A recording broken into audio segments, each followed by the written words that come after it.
Foxy Chanel here, and I'm coming to you guys today with a video that I've been trying to make for a really long time, and now I'm finally making it. I'm not going to do a lot of chitter chatter. I'm going to jump right in. I'm going to talk to you guys today about the ketogenic diet, better known as keto, what it has done for me, and some do's and don'ts with this diet. So I'm just going to jump right in. So I'm currently on keto right now. I'm still kind of fluffy, so you probably can't tell, but you will when I upload some videos in a couple months, and I'm super slim. Anyway, so this is my second time that I am doing the ketogenic diet.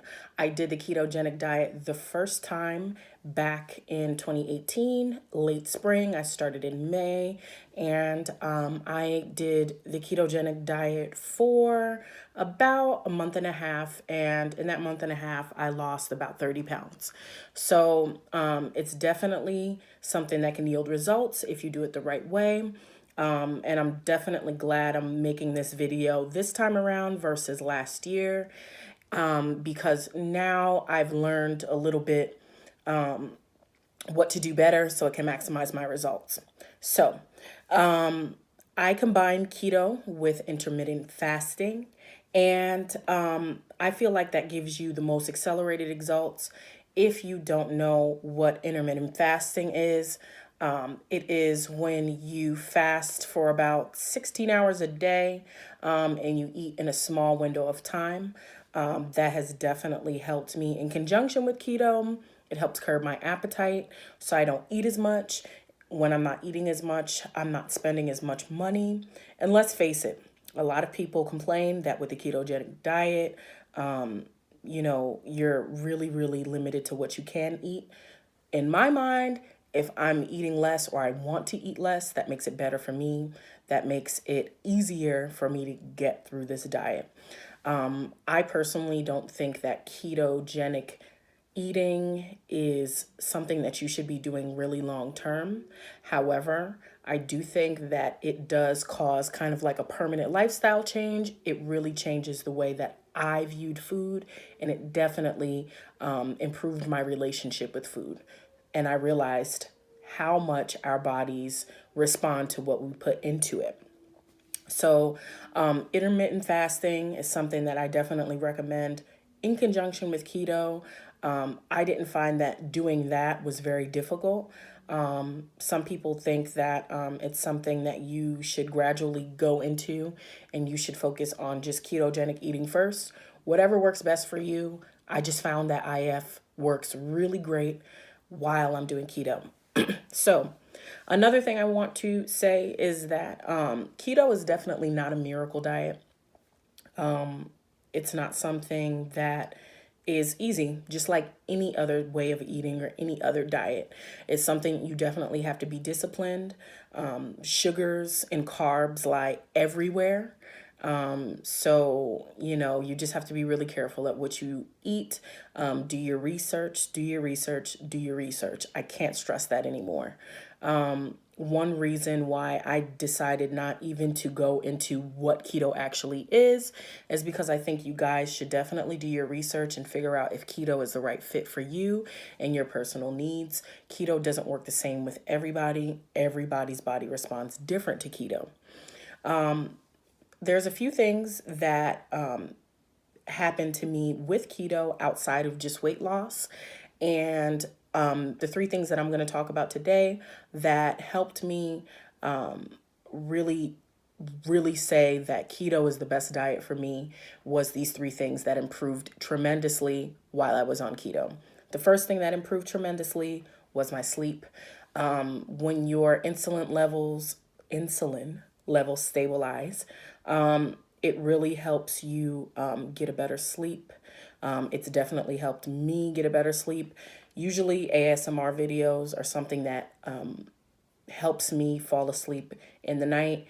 When I'm finally fat adapted and my body is adjusted to the ketogenic way of eating, I find that sleep is a breeze when I eat on keto.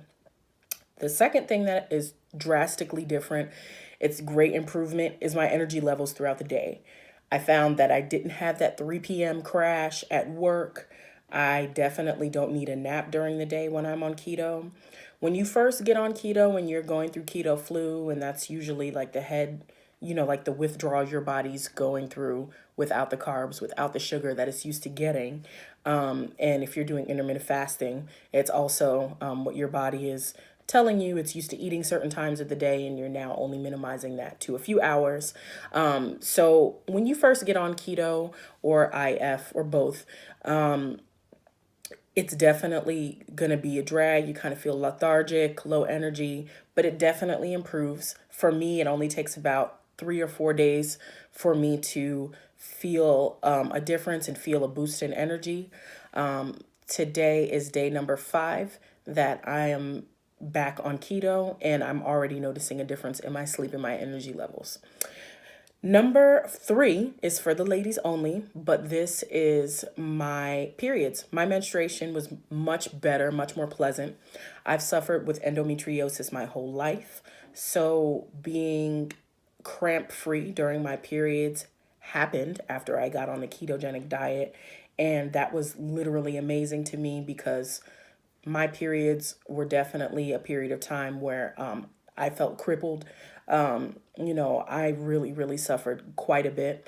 I'm not going to say my cramps completely went away, but on a scale of 1 to 10, my cramps went from 8 to about a 2 or a 3. So it's definitely something I recommend for the ladies if you have PCOS or endometriosis like I do. So there are 5 do's and don'ts that I made a list of that I want to share with you guys. And these are the 5 do's and don'ts that I think that people that consider the ketogenic diet should consider. So I'm going to jump right in. So I'm going to start out with the don'ts. So I have 5 don'ts, 5 do's. My first don't is don't have cheat days on keto. Keto is not a diet where cheat days work out. A cheat day or a cheat meal even will knock you out of ketosis. And depending on your body, knocking yourself out of ketosis can be being knocked out of fat burning mode for anywhere from a couple of days to a week. It just depends.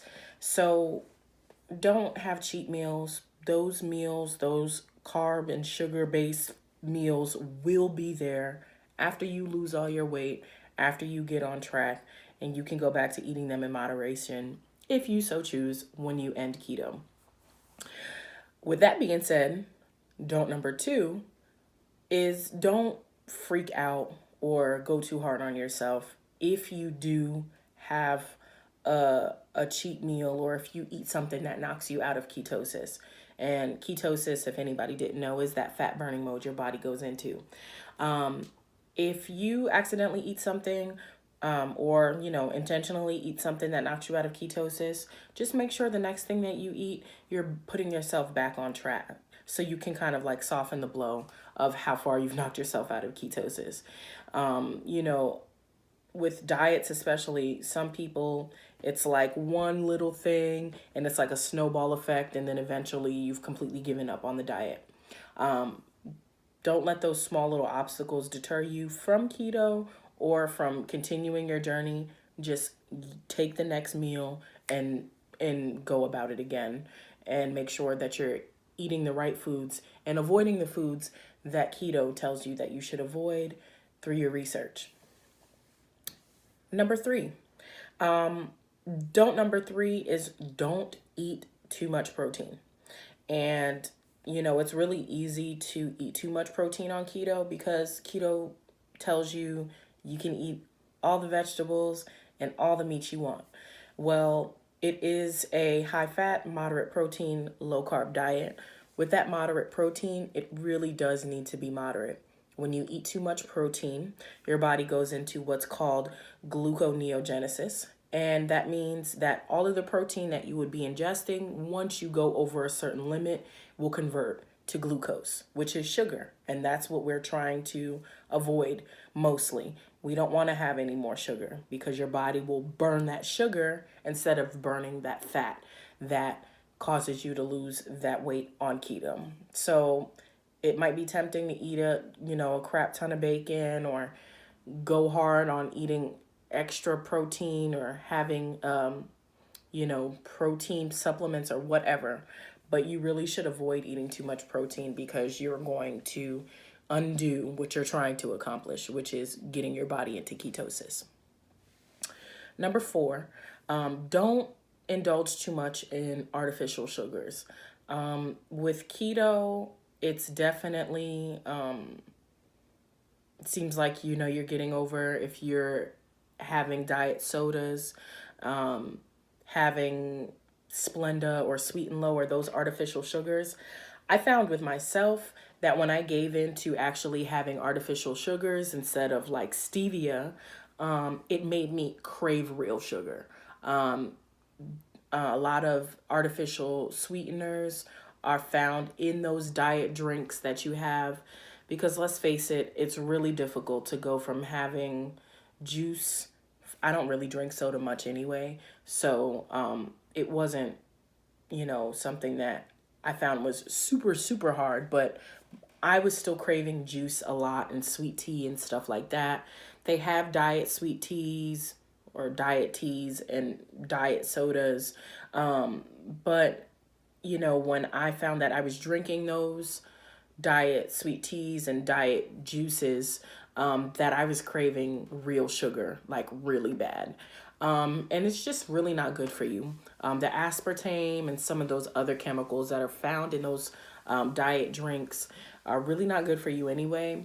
So just do your best to try to avoid using those type of sweeteners. If you can, stevia, I think, is the best option, or monk fruit.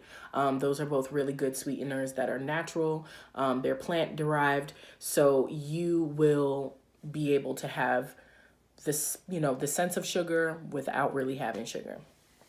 Number 5, I wouldn't recommend buying into keto products. I've seen a few commercials where they have like keto meal replacement shakes and keto foods, and it's really not necessary to have that.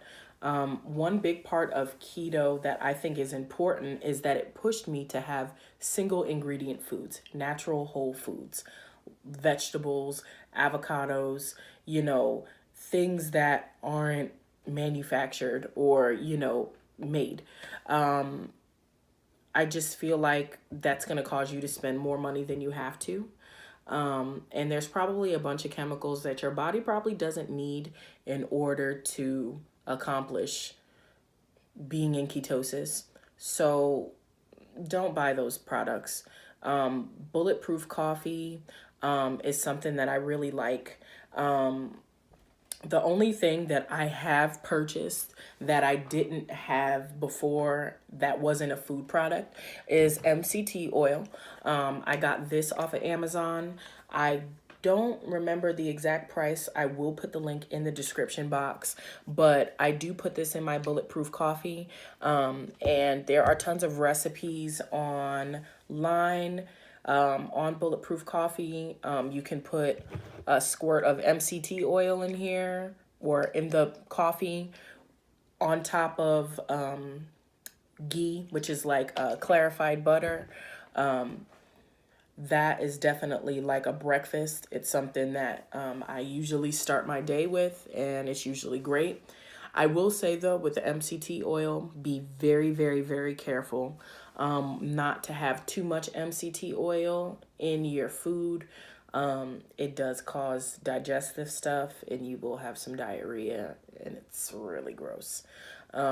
So just be careful with the MCT oils. Again, you don't have to go into buying all these crazy different keto products. There are some keto snacks that I think are cool, like keto chalk. It's like low carb or no carb and like no sugar chocolate, which tastes pretty good. I've had it a couple of times and I liked it, but try to minimize buying those keto products. They're not really useful. So those are the 5 don'ts that I have. Now I'm going to get into the do's. So do number 1. measure the ketones that your body is producing. So the way that I measure ketones is through ketone sticks. And the ketone sticks, I don't know if you can see this here. I also got this on Amazon. They weren't too expensive. I think they were about $5 or $6. And with the ketone strips, you take one of these little strips, you pee on it, and you measure the amount of ketones versus the chart.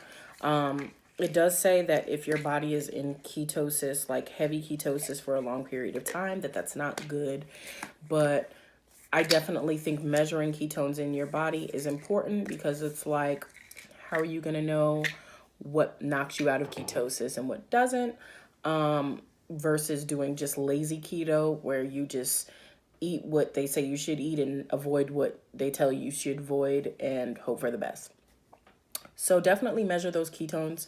I definitely think it's important. Number two, make sure that you're intaking enough salt.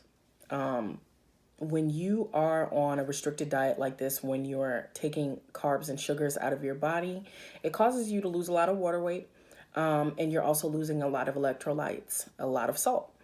So you got to put that salt back. Salt is actually a pretty vital thing that we need. It's a pretty vital mineral that we need in our bodies to function correctly.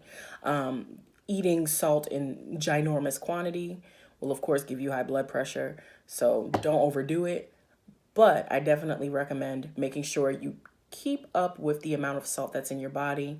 When you deplete your body of all the electrolytes, that's when that lightheadedness comes in. That's when you feel dizzy. That's when you feel weak. So make sure that you're keeping up with the electrolytes that you are taking in, or salt. Number three, measure your macros. I measure my macros with MyFitnessPal. There are a few different apps, like keto apps, that help you measure your macros. I personally like MyFitnessPal best because it's a free option for me. They do have the MyFitnessPal Premium. I have done that a few months. I think for like 6 months I did MyFitnessPal Premium, which is like $9.99 a month, or you can pay one larger amount. But truly, I don't want to spend too much extra money on something that I feel should just be an everyday lifestyle change for the time being. And a lot of times too, with those keto apps, the only way that you can actually use them is if you pay, and not actually paying for the app, but you're paying for like a subscription service within the app. I kind of feel like that's cheating you. And I feel like that in order to get access to recipes and other stuff, you're paying. It might be a good investment for you. For me, there's just a ton of free options out there and free resources where I don't have to resort to purchasing those subscriptions within those apps. So make sure you're measuring those macros. I think it's really important too, because a lot of times we overeat in certain contexts. So you think that you're only having, you've had one piece of chicken and, this type of dressing or what have you. And before you know it, you've gone from supposed to have 20 grams of carbs for the day, and you end up having 50 to 60 carbs for that day and some sugars, and you've knocked yourself out of ketosis. So I feel like measuring those macros are a good way to keep you on track, to make sure that you're actually in ketosis and that you're maximizing your results. Number four, do listen to your body. There are some people where keto has not worked out for them and it's made them really sick. And if you are getting really sick off of keto, then you should probably stop. Yes, there is, keto flu, but there is a certain point where it's like beyond keto flu and your body is just not responding well to being absent of carbs or sugar. And if you're making yourself really sick by restricting yourself so much, then just don't do keto. Keto is just not the diet for you, and that's okay. Last but not least, do number 5 is have variety in your food. I don't know about you guys, but me, I've kind of tried diet after diet after diet, and thank God I did run into keto, and I found keto is what works best for me. But I also found that I usually have a certain type of food or a certain variation of a meal plan, and I stick to it and I don't veer off and get anything else because I'm scared I'm going to eat something I'm not supposed to, and I'm going to have to start off or start all over again from square one, and that's not fun. But when you mix up your food choices and you create variety for yourself within the foods that you are allowed to eat, I find that it makes it a lot more fun. And it also makes it easier for you to continue to have a new way of eating so you don't feel like you're restricting yourself, and dieting doesn't seem so torturous. There are tons of recipes out there. Some keto variations of food are pretty gross, I'm not gonna lie. I, of course, would love to have regular juice and fruit and stuff with sugar and starch in it and that high fructose corn syrup that hides everywhere. I would love to have all of that stuff. But of course, we can't because we're trying to get cute, we're trying to get slim, we're trying to live a healthier lifestyle, so we can't have that stuff. But you can safely switch some things up and have incorporate different things into your diet to make it an easier process for you. So that's all I have for today. I hope you enjoyed this video. I hope this was helpful for you. I'm definitely going to be uploading more videos throughout my journey to show my progress and to keep me motivated to keeping up with this lifestyle change. Please like, comment, and subscribe. And I hope you guys keto your way into a better life.